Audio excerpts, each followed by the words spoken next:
I'm Anna. I'm Ben. We're AutoSave. Welcome to our channel. Today we're watching Demon Slayer Season 4, Episode 4. Episode 4! Episode 4. Number 4. Upper 4. rank. Scared. Ooh, yeah, we get... Ooh. I don't know if we're going to have any more of that. Does that mean anything? I don't know if it was a breadcrumb just to know that we're being spied on. But I do know that we are on to Tokito. And that is very comforting because I love him. I think we're going to have to do something similar to what we did with Tengen's training, where we boost morale, because who's better at boosting morale than Tanjiro Kamado? Mr. Morale. It's a great album. Exactly. Yeah. Ready? Yeah. Sweet.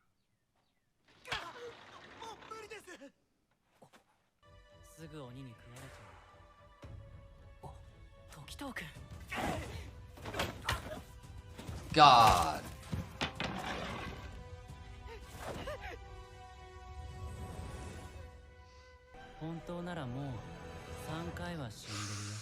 I love Tokito so much. So cool. I think that we're gonna have each episode be Tanjiro meeting with a new Hashira for their training, completing that training in whatever fashion, and then moving on to the next one.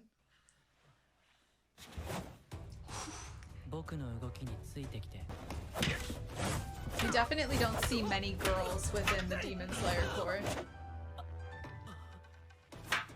Even if the sword is wooden, that's still scary. You died again. If someone falls, don't stop moving.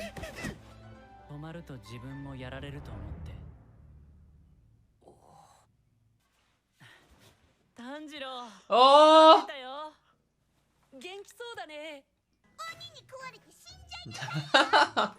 I forgot about his crow. Yeah. Uh-huh.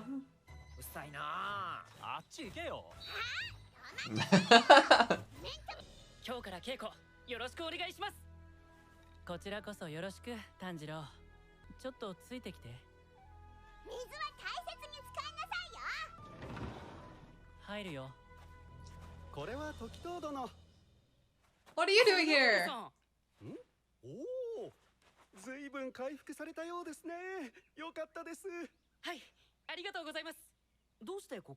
Yeah, that's my question.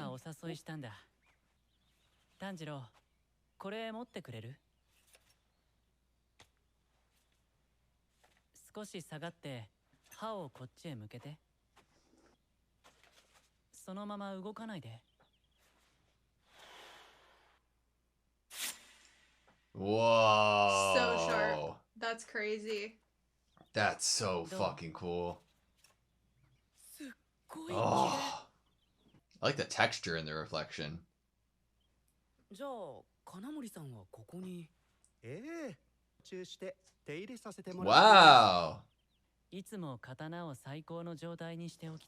He like has a I didn't even know that was possible. That's like, so fucking cool. When we get our own house, Haganeska's gonna live there. It's gonna be great. Wow. His children is how he refers to them.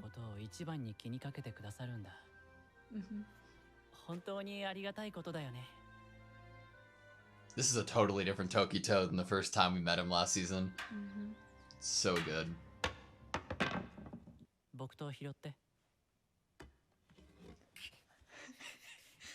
I like how he can just switch it on and off. Oh.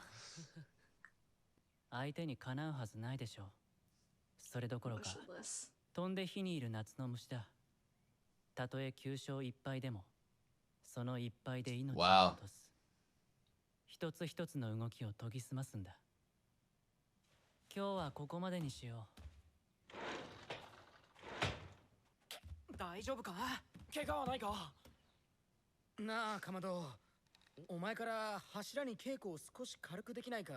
Because you're friends.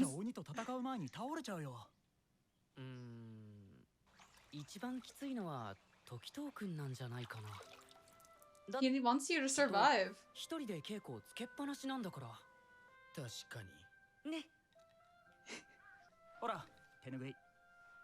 ありがとう。せめてあの物言いだけでもなんとかならないかな。俺でも前に比べたら柔らかい物言いになった気がする True. けど。マジか。終わった。時藤くんどこ行くんだろう。 Follow シラ him. はいつも夜どこかへ出かけるんだ。Oh my god! Oh! That's crazy.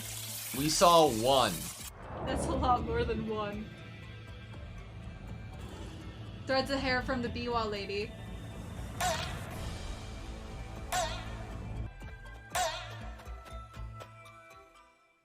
That's crazy. So she's 4.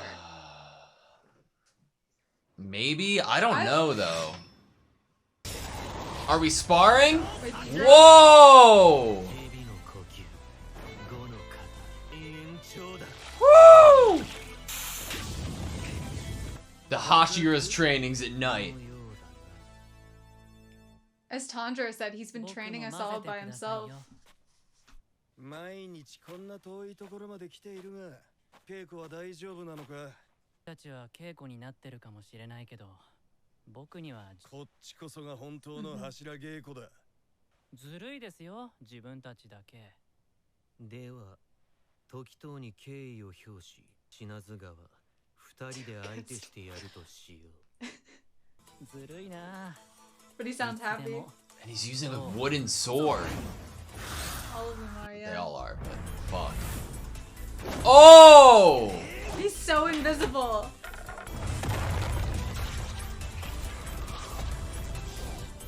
There's also the competitive edge here because one got a mark and the other two haven't had one yet.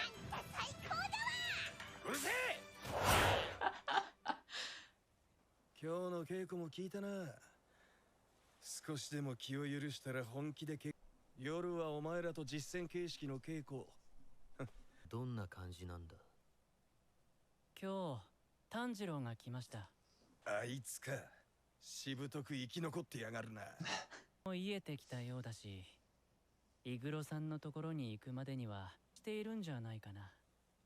じゃあ、徹底的にやっ That て can い be いってこと thorough. だな。少々強くなったくらいじゃ、ことにも及ばないってことを見せてやる。楽しそうだな。頑張れ、炭治郎。 Good luck, Tanjiro. Tokito is so sweet. I know. Cut to him. He has to show all of them his sweet side. They'll be so endeared to him. 動き止まってる。やっぱり緊張感が足りないな。一度真剣で稽古して真剣持ってきて。さあ、始めよう。 And we know how sharp that sword is. 構えて。無理です。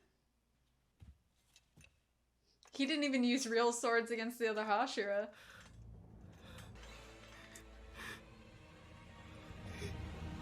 時藤君、それ以上は。すみません。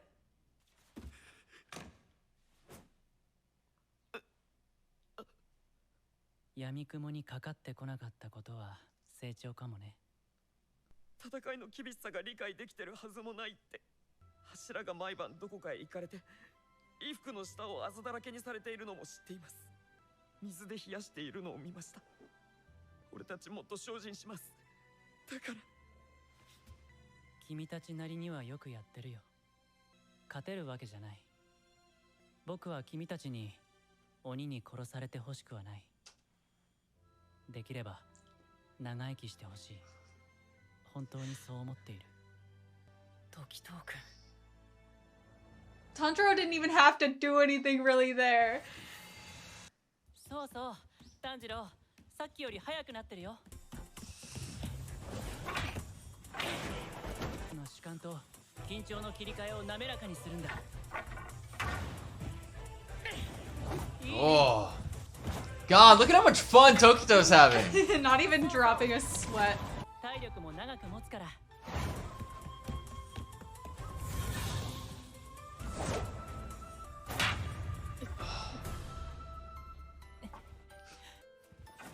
足腰の動きも連動しててバッチリだね。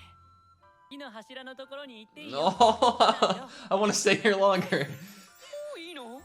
いいよ。じゃあ俺もう2週間いるので。何言ってるんだ。君たちはダメだよ。打ち込み台が壊れるまで打ち込み稽古しなよ。落差がすごい。時藤君、紙飛行機の飛ばし合い競争しようよ。何？じゃじゃーん。東殿の趣味ですか？そうですね。紙飛行機かな？紙飛行機？そこにたくさんありま Whoa. Look at all of them. 大使のみんなへの口調を少しだけ優しくする。で、どうかな？ I love that his paper airplane matches his. Do 負けないよ。 Where'd they you get think the paper? Tokito's? 勝てないよ。だな。 He doesn't know if he can win though. Oh, I think Tokito's Oh, calling look, him. his Oh paper my matches him, god! too. 言わせたら俺の勝ちでいいの10 rounds, 9 to 1, 1 death. そんな1回くらい。す。ひーふーみーあれ、時東殿の勝ち。まだ次があるぞ。 They're gonna be so defeated. They're just gonna keep getting more and more 時 defeated. 東殿の Like, 勝ち。あと1回。 9 to 1. 頑張れ田次郎くん。 1回でも勝てばいいんだから。 No! 勝てないって。1回くらいは勝てると思ったのに。俺も挑戦していいでしょうか？紙飛行機は自信あるんです。村で一番になったことありません。俺は町の紙飛行機大会で1位だぞ。やるか？やる。紙持ってこい。 oh, this is so cute. This is amazing. This is so cute. Lol. もらってもいいかな。今度こそ。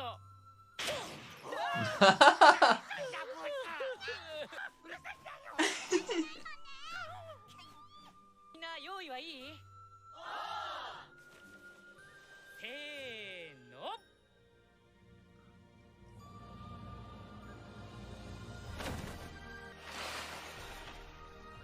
Amazing. Look at the solidarity there. The These friendship. are all of our hopes and dreams and our chants against Muzan. Can you imagine them spying on us right now? Like, we have nothing to fucking worry about, bro. They're not even training. They probably feel reinvigorated as well. Yeah. They see a little more humanity in Muichiro. 禰豆子と離れることは心配だったけど、一緒に任務に出たらツボだし、危険すぎる。禰豆子を狙って鬼が集結してしまう上、隠れてしまうことになりかねない。うん。今よりも強くなって禰豆子を迎えに行く。炭治郎はいつも前向きでいいね。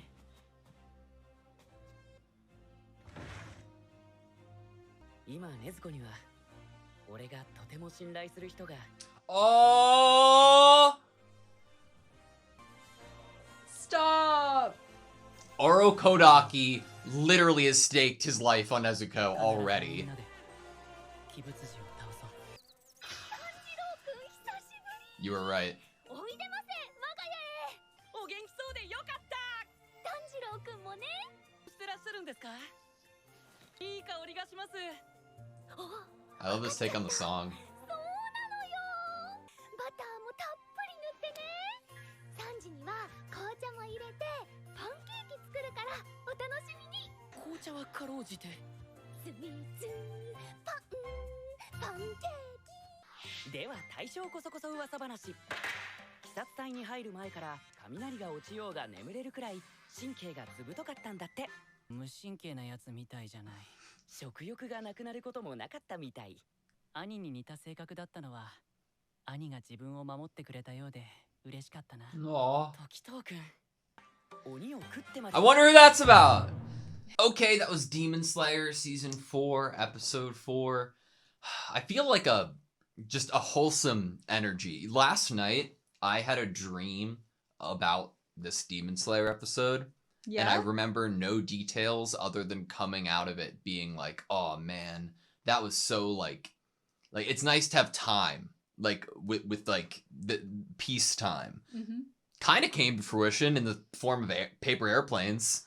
Yeah, honestly, I really do like that we got some little hobbies for Tokito there. I mean, it makes sense that we would get something that feels a little more childish, a little more like just personal and sweet. It's given him his his ability to breathe back, you know, Yeah. like when you're locked into the point of throwing up because of how hard you're training, because you only have one thing in mind.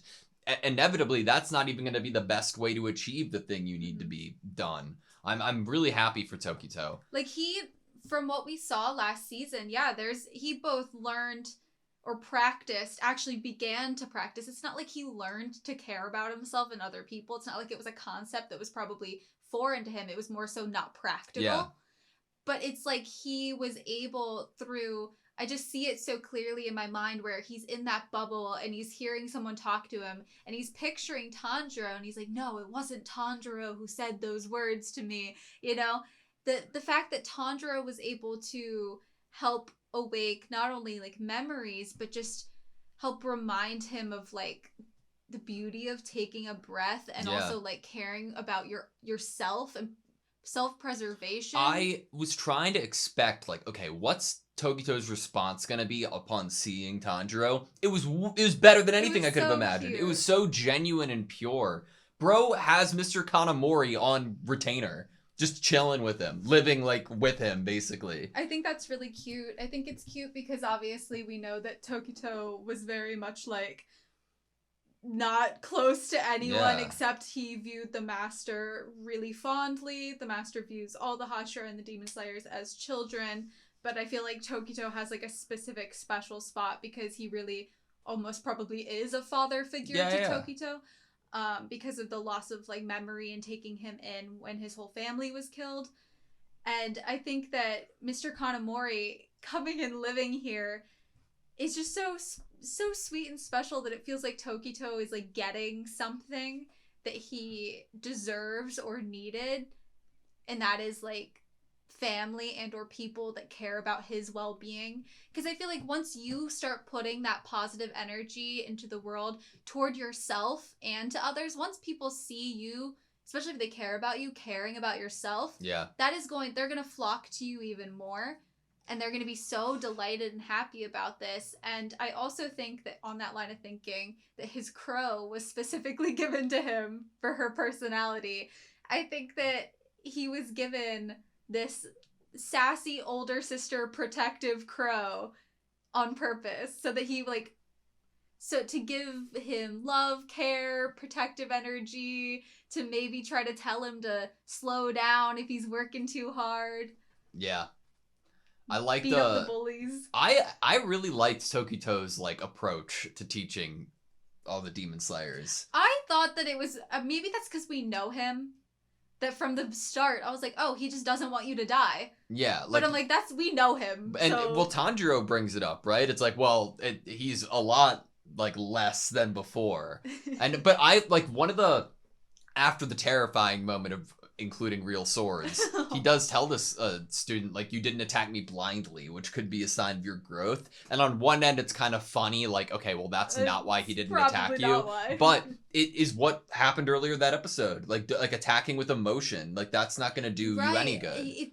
You're right. He was trying to teach them to not do that because that's just going to open a line for you to die. Like, it literally opens you up to someone being able to get the better of you. If you attack emotionally, you're not going to be protecting yourself. And I feel like it is a sign of growth in a way. But then again, the real swords would have just intimidated me so much that I don't even know if you could call it anything other than just like fear response got the better of me and I shrink down to the ground. At first, when we're like going through the episode and Tokito says a line about like, it doesn't matter if it's 9-1, that one could be fatal. Mm-hmm. And we were going about the airplane competition and we're like, okay, it's out of 10 rounds. I'm like, there it is. There's the through line. We're going to win 1 out of 9 just so that Tokito has to be easier. But then I'm like, no, do we Tokito want was him the to be exactly. Tokito was the person who was giving advice, right? Mhm. He was the one who gave that 9-1 advice. He's not gonna he's not gonna lose a single round. He's gonna win all 10. Of course. Yeah, Makes because perfect he's sense. trying to prove the advice. Yeah. So cool, man. And also, like, him being a little softer is not... I don't think it was necessary here. I think what was necessary here was what that one guy said, is that he brought that into the room that they were training in. He brought in the visuals and the memory. I see you coming back from wherever you go at night and you're covered in bruises. Yeah.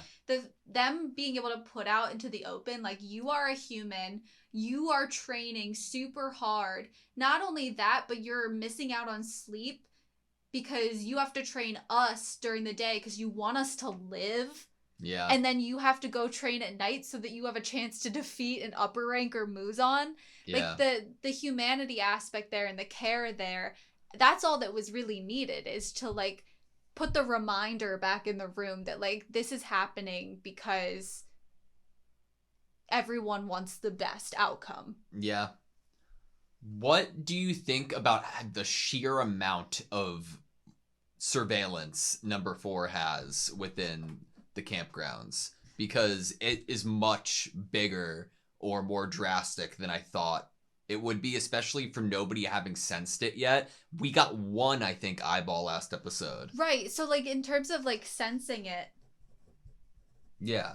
I thought that that's where Tokito was going at night. Yeah. Because obviously they purposefully misled me to think that that's where he was going. Yeah. Because we're like, oh, he always goes out at night. And then we see 2 eyeballs on a roof following him.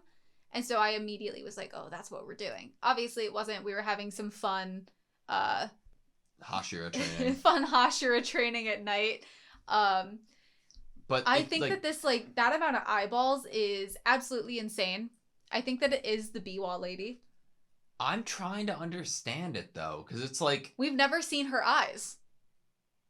And she is able to have this giant illusion protection based, like, power, if you will.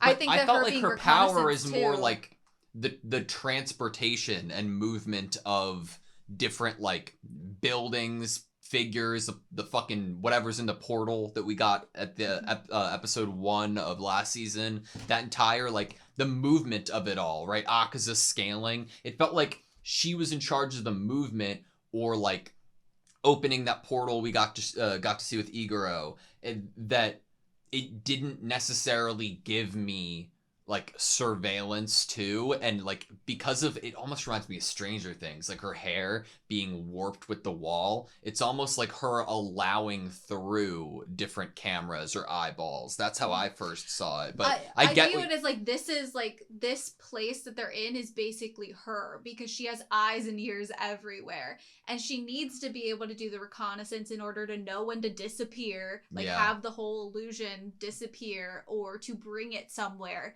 and where the safest place is.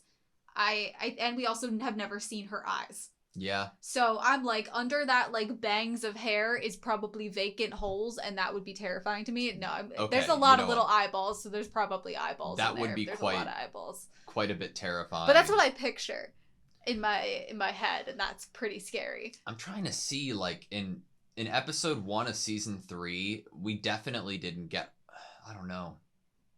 I don't think we got any visuals of her eyes there either. I don't think so. But at the same time, I feel like, why wouldn't you show us then that she was number 4? To be like suspenseful and interesting when we get the eyeball last episode. Okay, interesting. Could be either. I think that your bet's probably safer. I just would have assumed we would have already seen it, or seen it here. Like, this is the reveal. We get to see her, and then it scales down, and then it shows us number 4 in her eyes. I mean, we know that she was there when all of the upper ranks were meeting. Yeah, that's true.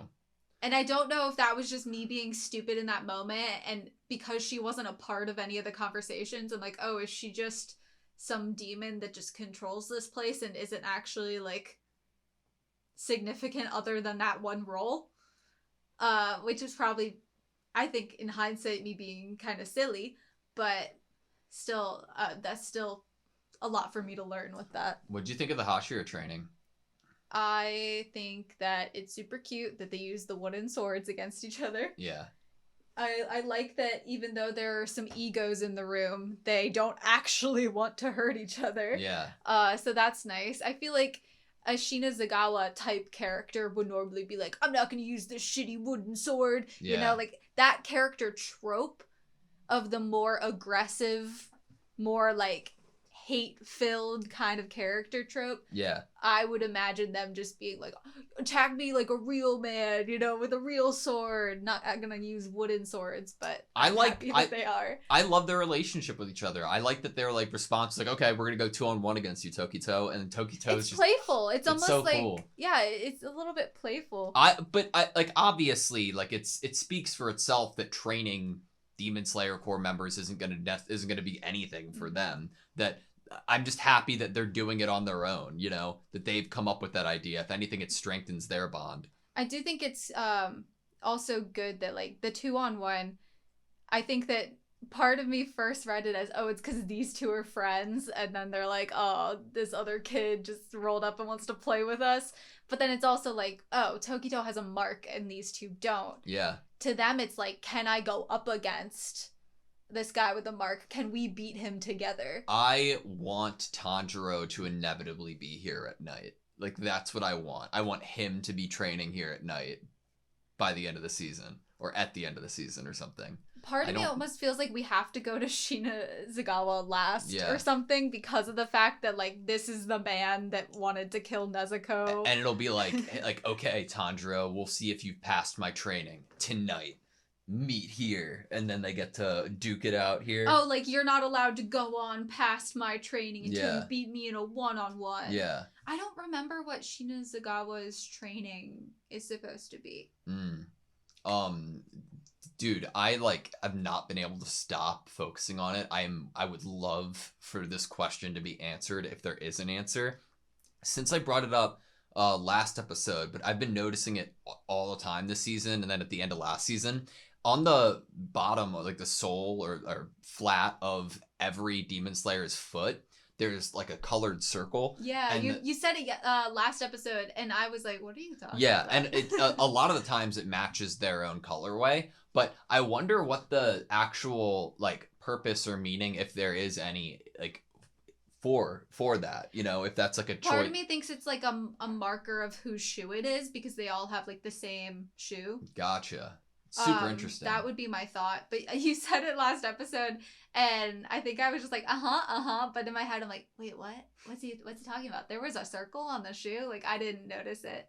But you were right, because we just pulled it up on the screen. There was a green circle on Shinazagawa's bottom of his shoe. During the episode, we're on the scene where they're still outside. Can you like hold it on this frame for a second?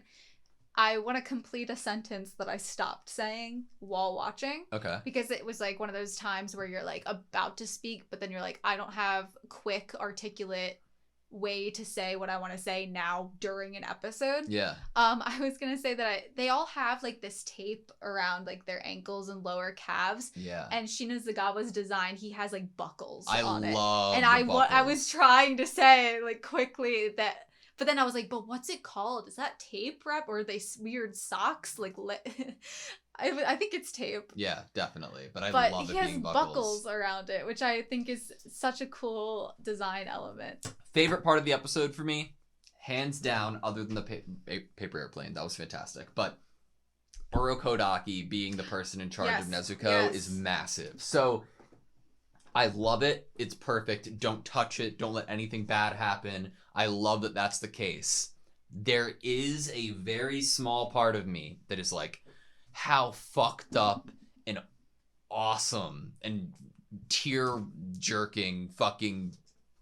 Like, I would be weeping if somebody showed up for Nezuko and Urokodaki had to, like, put his life on the line like he did in the letter and really stand up and try to fight for Nezuko's life and die in the process. Yeah, the picture that was being painted in my headcanon mind at the time of us talking to Tokito at the end of the episode is not a pretty one. It's not a pretty picture. I will try to explain to you what was appearing in my head Okay. by the end of the episode.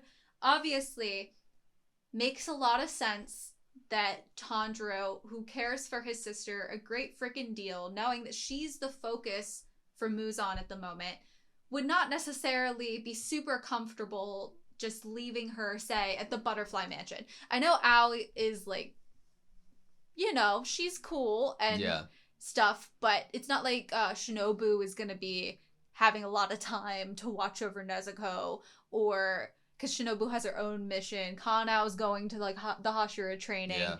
There aren't really anyone that's like exceedingly strong and or just like Hashira level or past. Like he's an alumni basically. So him being there, it makes a lot more sense to me that Tanjiro was comfortable leaving Nezuko somewhere else. But the picture that was being painted for me, I almost imagine a race to get to her.